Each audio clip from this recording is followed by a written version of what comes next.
Hello दोस्तों, आपके अपने YouTube चैनल एग्जाम फास्ट में स्वागत है। मैं संदीप सर रेगुलर की तरह आपको आज भी एक प्रैक्टिस सेशन लेकर आया हूं जो कि आपके प्रतियोगी परीक्षाओं के लिए काफ़ी महत्वपूर्ण है। तो चलिए हम लोग आते हैं प्रैक्टिस सेशन को, देखते हैं किस तरह से क्वेश्चन जो है इसमें पूछे जाते हैं। यहाँ पर देख रहे हैं, निम्न में से कौन सा मेघालय पठार, याद रखिएगा यहाँ पर मेघालय का पठार का भाग नहीं है।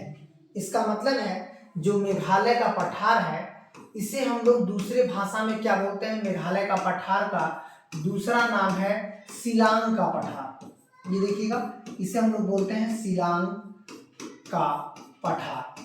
यहाँ पर कौन कौन से आते हैं, तो यहाँ पर देखिएगा शिलांग के पठार में आपका खासी पहाड़ियाँ आती हैं, गारो पहाड़ियाँ आती हैं, जयंतिया पहाड़ियाँ।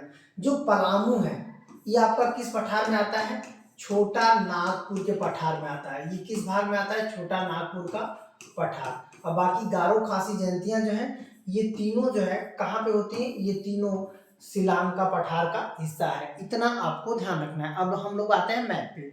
मैप पे देखते हैं, यहाँ पर देखिएगा मैप पे यदि देखा जाए तो ये भाग कहता है, जैसे ये आपका कह सकते हैं मेघालय है। यहाँ पर जो ये भाग है इसी भाग को जो है हम लोग पूरा का पूरा जो त्रिपुरा से लेकर पूरा ये जो पूर्वी भारत में इतने बड़े क्षेत्र में, याद रखिएगा यहाँ पर इसी को हम लोग कहते हैं शिलांग का पठार। शिलांग का पठार, इसका मतलब एक ही पूर्वी भारत में पठार ही है। इसे दूसरी भाषा में मेघालय का भी पठार बोल सकते हैं।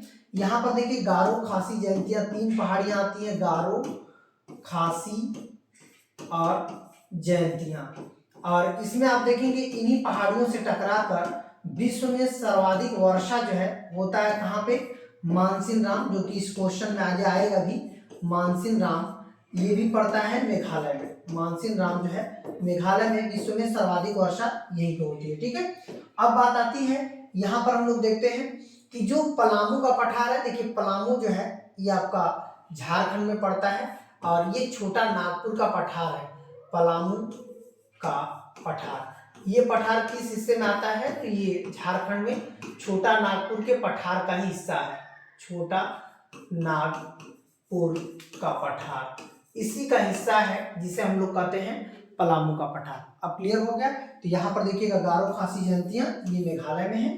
तो और आगे बढ़ते हैं, यहाँ पर देखिएगा अक्टूबर नवंबर में जो है कह रहा है महीनों में भारी वर्षा कहाँ होती है। मतलब अक्टूबर नवंबर के मतलब हो गया जाड़े में वर्षा कहाँ पे होती है, उसके कहने का ये मतलब है जाड़े में वर्षा कहाँ होती है, मतलब कहाँ एक मानसून बनता है, उसको हम लोग बात करते हैं गारो खासी जयंतियाँ पहाड़ी पर, छोटा नागपुर या कोरोमंडल पे या मालवा पर। याद रखिएगा ये गारो खासी जयंतियाँ ये आपका मानसूनी वर्षा होती है जो कि आपको जो है जून जुलाई अगस्त तक होती है। वही कंडीशन मानसूनी वर्षा छोटा नागपुर के पठार में। जो कोरोमंडल है यहाँ पर उत्तर पूर्व मानसून आता है, उत्तर पूर्व मानसून, इसे लौटता हुआ मानसून भी बोलते हैं, जो आपको कई बार बताया गया है लौटता हुआ मानसून, और कई बार प्रैक्टिस सेशन में भी बताया गया है। ये आपका अक्टूबर नवंबर में वर्षा कराती है कोरोमंडल तट पे। मालवा तट ये तो भाई देखिए जून 5 जून को मालवा तट पे देखिए आ जाता है हमारा मानसून। जो कौन सा मानसून आता है, दक्षिण मानसून आता है। दक्षिण मानसून भारत में जो है आता है। अब हम लोग देख लेते हैं, यहाँ पर देखिएगा मालवा वाला भाग ये है, यहाँ पर कौन सा मानसून आएगा, दक्षिण मानसून आएगा मानसून। और यहाँ पर देखिए ये कोरोमंडल तट है जो तमिलनाडु से लेकर यहाँ तक है। जो लौटता हुआ मानसून है मतलब जो उत्तर से आ रहा है ये देखिएगा, और पूर्व से आ रहा है, ये सभी मानसून जो है लौटते हुए कहाँ पहुँचते हैं, अक्टूबर नवंबर में जो है कोरोमंडल तट पे पहुँचते हैं। अक्टूबर नवंबर में जो है ये पहुँचते हैं कोरोमंडल तट, कोरोमंडल तट, मंडल तट। ये कोरोमंडल तट कहाँ पर अधिकांश भाग है, तमिलनाडु में। तमिलनाडु में जो है इसका अधिकांश भाग है। यही कोरोमंडल तट पे क्या होता है, जाड़े में वर्षा होती है, जाड़े में वर्षा होती है। हालांकि ये जो इसे हम लोग नॉर्थ और ईस्ट मानसून बोल सकते हैं। और याद रखिएगा नॉर्थ ईस्ट मानसून को बोला जाता है लौटता हुआ मानसून, लौटता हुआ मानसून।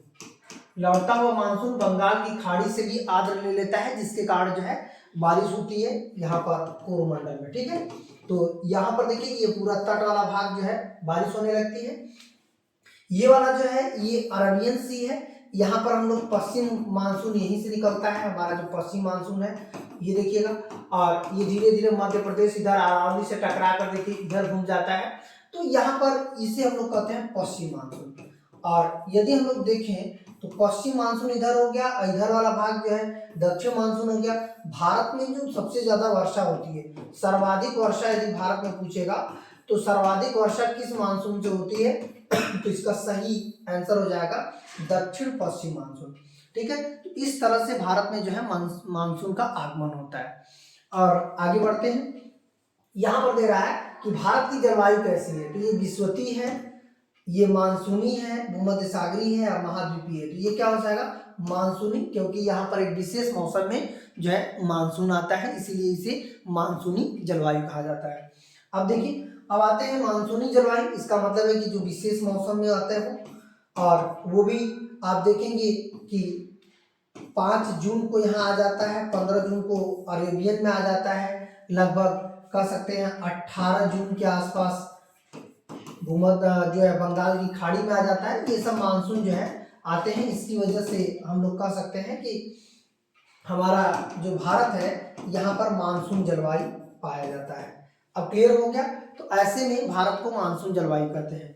चलिए और आगे बढ़ते हैं, अगला पॉइंट हो जाएगा उत्तर पूर्वी मानसून। देखिए यहाँ पर लौटता हुआ मानसून इसी को बोल रहे हैं, लौटता हुआ। आपका जो क्वेश्चन बनाया गया बहुत इंपॉर्टेंट बनाया गया है, लौटता हुआ मानसून। जितने बैक पेपर क्वेश्चन पूछे हैं उसको भी रिपीट हमने किया है।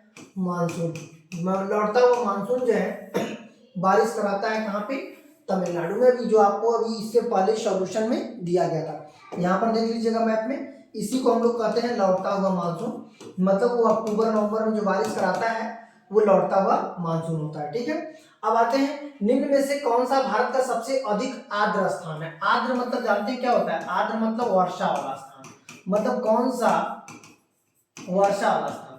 तो वर्षा सबसे ज्यादा कहाँ होती है, इसके पूछने का मतलब ये है सबसे अधिक वर्षा। यदि पूछेगा सबसे अधिक वर्षा कहाँ पे होती है, महाबालेश्वर, चेरापूंजी, उदम कंडलम और मानसीराम। तो इसका सही आंसर हो जाएगा मानसीराम। मेघालय में जो है भारत में सबसे ज्यादा वर्षा जो है यहीं पे होती है, जो कि आपकी परीक्षाओं में सबसे ज्यादा क्वेश्चन इस पे से वर्ल्ड एग्जाम में पूछा हुआ है।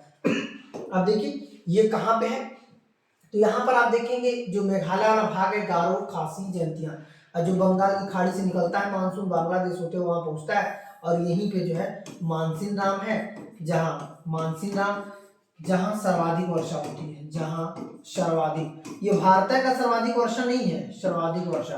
यदि पूछेगा कि विश्व में सर्वाधिक वर्षा कहाँ होती है, विश्व में सर्वाधिक वर्षा, तो याद रखिएगा विश्व में जो सर्वाधिक वर्षा है ये कहाँ पर होती है, तो ये भी क्या हो जाएगा मानसीराम मेघालय में होती है। ठीक है, तो चलिए और आगे बढ़ते हैं, यहाँ पर है पश्चिम विक्षोभ। जो पश्चिम विक्षोभ है जिसके कारण उत्तर पश्चिम भारत में बारिश होती है, वो उसकी उत्पत्ति का स्थल क्या है, काला सागर है, कैस्पियन सागर है, भूमध्य सागर है या अरल सागर।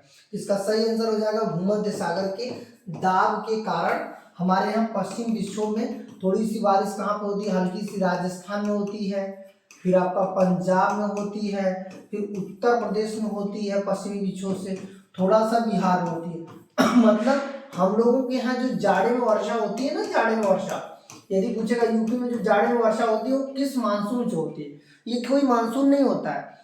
इसका मतलब है ये ठंडी पश्चिमी विक्षोभ का जो है प्रभाव है। इससे ये क्वेश्चन आरओ में भी पूछा था कि जो पंजाब, उत्तर प्रदेश और राजस्थान में जो वर्षा जाड़े में होती है वो किस कारण होती है, तो उत्तरी मानसून, पूर्वी मानसून, पश्चिमी मानसून, दक्षिणी मानसून, या उसमें ऑप्शन था पश्चिमी विक्षोभ। तो इसका सही आंसर क्या हो जाएगा पश्चिमी विक्षोभ से। तो यहाँ पर देखिए वर्षा होती है। ठीक है, और आगे बढ़ते हैं, यहाँ पर देख लीजिएगा ये इधर से आते हैं भूमध्य सागर से अफगानिस्तान होते हुए जो है कश्मीर, फिर पंजाब, थोड़ा सा राजस्थान, हल्का हरियाणा, फिर देखिएगा आपका उत्तर प्रदेश। उत्तर प्रदेश के बाद ये मानसून जो है इसका ठंडी हवाएं और हल्की हल्की हवाएं ये बिहार तक जाते जाते खत्म हो जाती हैं।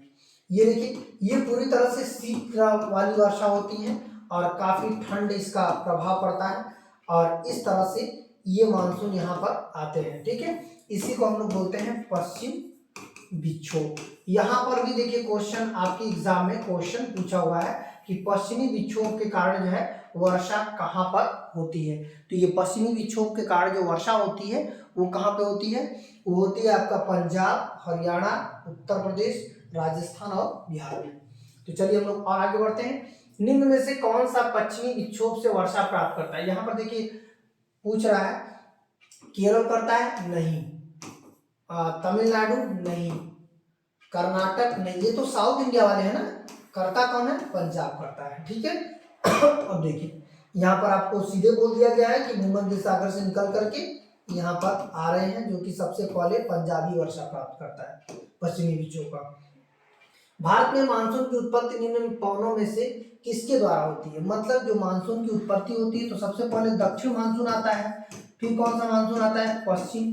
तो जो दक्षिण और पश्चिम और ये मानसून अलग अलग महासागरों से निकलते हैं। जो दक्षिण मानसून होता है वो हिंद महासागर से निकलता है और जो पश्चिम मानसून होता है वो अरब सागर से निकलता है, अरब सागर। तो यहाँ पर देखिए क्वेश्चन ये बना सकता है कि ये दोनों मानसून मिल करके भारत में मानसून की उत्पत्ति करते हैं, उत्पत्ति नहीं करते हैं, ये दोनों मिल करके भारत में सर्वाधिक वर्षा भी कराते हैं। सर्वाधिक वर्षा यदि पूछेगा भारत में सर्वाधिक वर्षा किस मानसून से होता है तो इसका सही आंसर हो जाएगा दक्षिण पश्चिम मानसून से ही जो है भारत में सर्वाधिक वर्षा होता है। जो हिंद महासागर और अरब सागर से पश्चिम मानसून, हिंद महासागर से दक्षिण मानसून की उत्पत्ति होती है।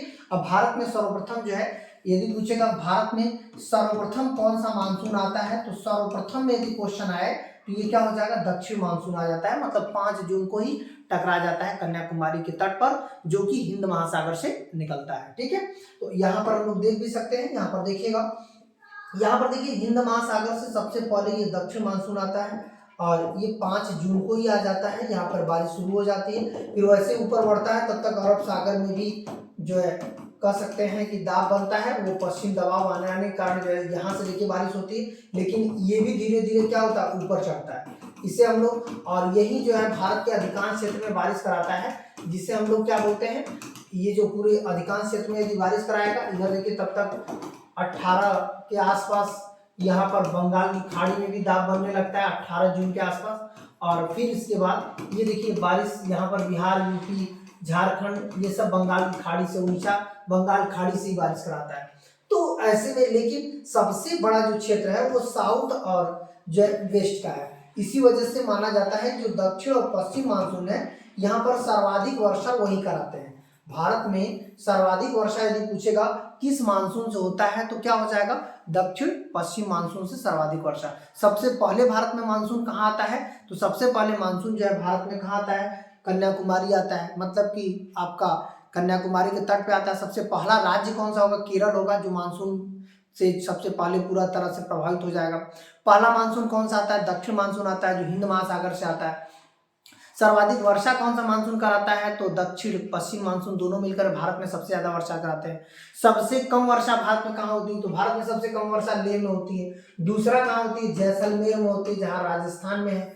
और सर्वाधिक वर्षा कहाँ पे होती है तो सर्वाधिक वर्षा देखिए यहाँ पर होती है, जिसको हम लोग कहते हैं मेघालय, आपका मानसिंह राम हो जाएगा, यहाँ पर सर्वाधिक वर्षा होती है। तो इस तरह से आपके क्वेश्चन में एग्जाम में पूछे जा सकते हैं। तो चलिए और आगे बढ़ते हैं। यहाँ पर हो जाएगा निम्न में से किस नदी को बंगाल का शोक कहते हैं। बंगाल का शोक जो है महानदी, हुगली, दामोदर या सोन। तो याद रखिएगा दामोदर को कहते हैं, ये कहाँ से निकलती है, रांची झारखंड से निकलती हैं, उसी पहाड़ी से निकलती हैं। ये बंगाल का शोक भी है और भारत का सबसे अधिक जीवाश्म प्रदूषित नदी है, प्रदूषित नदी। यहाँ पर कोयला भी इस नदी में बहता है, पूरी तरह से ये नदी काली हो जाती है कोयला जीवाश्म के कारण। ठीक है, तो ये जो है इसी को पश्चिम बंगाल का शोक कहते हैं। इसी पर भारत की पहली परियोजना जो बनाई गई है, पहली परियोजना, यदि पूछेगा भारत की पहली परियोजना जो है वो किस नदी पर बनाई गई है तो ये क्या हो जाएगा, दामोदर घाटी परियोजना।